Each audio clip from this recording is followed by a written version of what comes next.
Yes, north, south, east, or west. It's Maxwell House wherever you go. Famous for finer flavor, this delicious coffee is good to the last drop. For the best in coffee drinking pleasure, always ask for Maxwell House.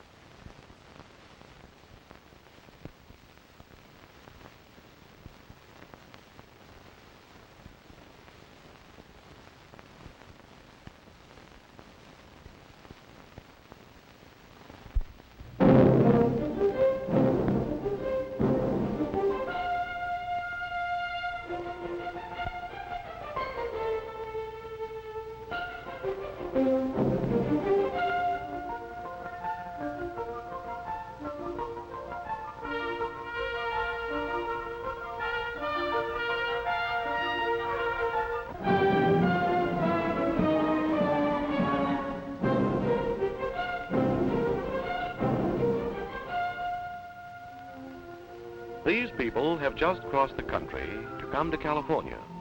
Business reasons, maybe. Sign a contract or break one. Perhaps they came to visit their relatives or just to see the sights. The Golden Gate Bridge, the footprints of movie stars and the sidewalk outside Grauman's Chinese Theater, the mountains.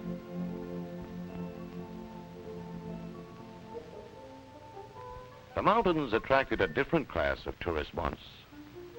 You remember the 49ers, the gold seekers? They came on anything that had wheels, and if they didn't have wheels, they came anyway. The gold seekers of 1849.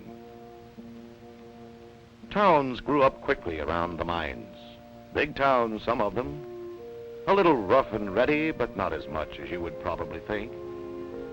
Then when the mines were played out, or when the government lowered the price on gold, the people pulled out and left the derelict towns behind them, the ghost towns.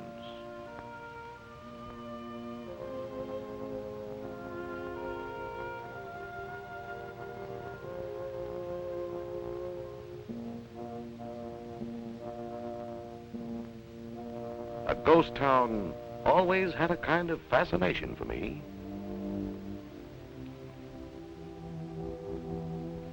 This one is 8,400 feet up in the mountains, just east of the high Sierras, near the Nevada line. Name, Bodie, California. Born around 1856. Died, ?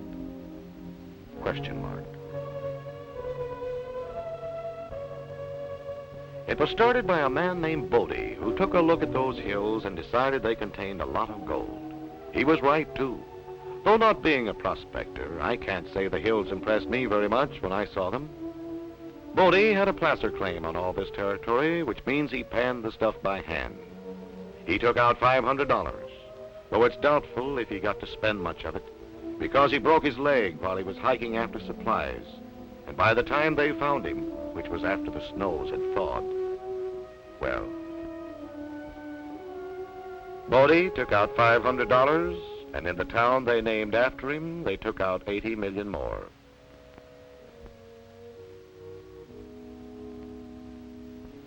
This is the main street of Bodie. It used to be 2 miles long from stem to stern, with a racetrack at one end and Chinatown at the other.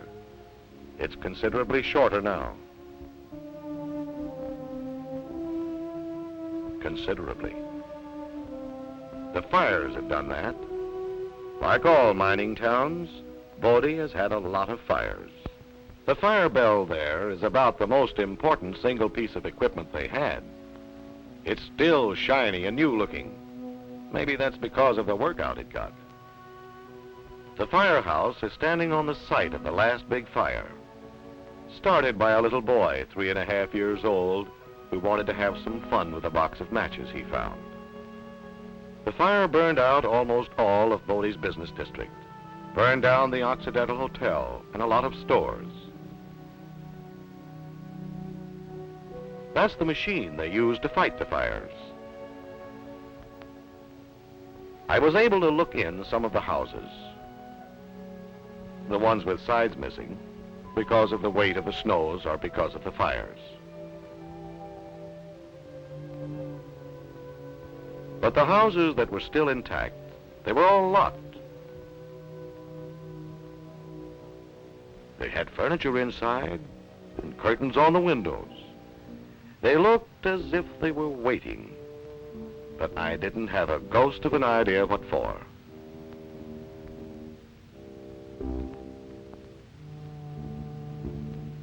I had thought the town was deserted, and then I saw this little gnome-like fellow.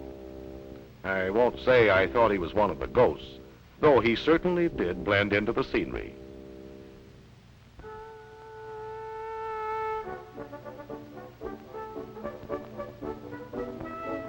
I didn't meet him, though, until later. I was walking down the board sidewalk, the little piece that's left of it, the rest was burned out, looking at the Main Street architecture. That building was the Miners' Union Hall, according to the sign they had over the door. Don't ask me why they had the peephole. Maybe they didn't trust each other then any more than you and I do. Anyway, while I was investigating this, the little fellow appeared.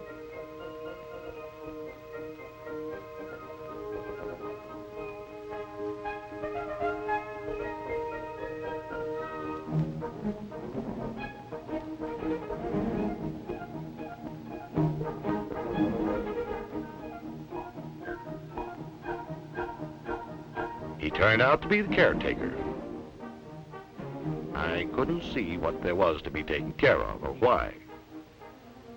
Didn't like to come right out and ask him. He was proud of his town, and I didn't want to risk insulting him. The caretaker told me a lot about Bodie's history.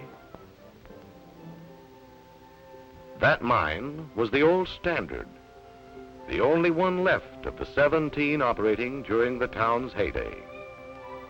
The smaller building is a cyanide mill. The cyanide process for removing gold is old stuff now, but that was the first cyanide mill of the country. Bodie had the first electric line, too, or the longest. The first or the longest, I forget which it was now, maybe both. It struck out from the Standard mine straight across those hills, and it didn't have a bend in it. The caretaker said they were afraid the electricity would jump the track if the line curved. Another thing, they used square wire. Why square? Oh, he guessed they just figured they could cram more juice into a square wire than a round one. The power's been turned off in Bodie for years. The sawmill there operated from a gasoline engine, but they haven't had any gas in Bodie for a long time either. That was one of the last automobiles that had any call for it. That'll give you an idea. The man who ran the filling station had the butcher shop across the street. All the stores in Bodie were independently owned, not like a lot of mining towns. That's the general store. The scales on the counter weren't for groceries, though. They used them to weigh the gold. And it was a real general store. The caretaker said the miners and their bosses got on very well, all things considered. Never was a strike. They shortened the hours from 12 to 10, then again from 10 to 8. No trouble about it, though. They didn't have any mining disasters in Bodie either. No cave-ins or anything like that.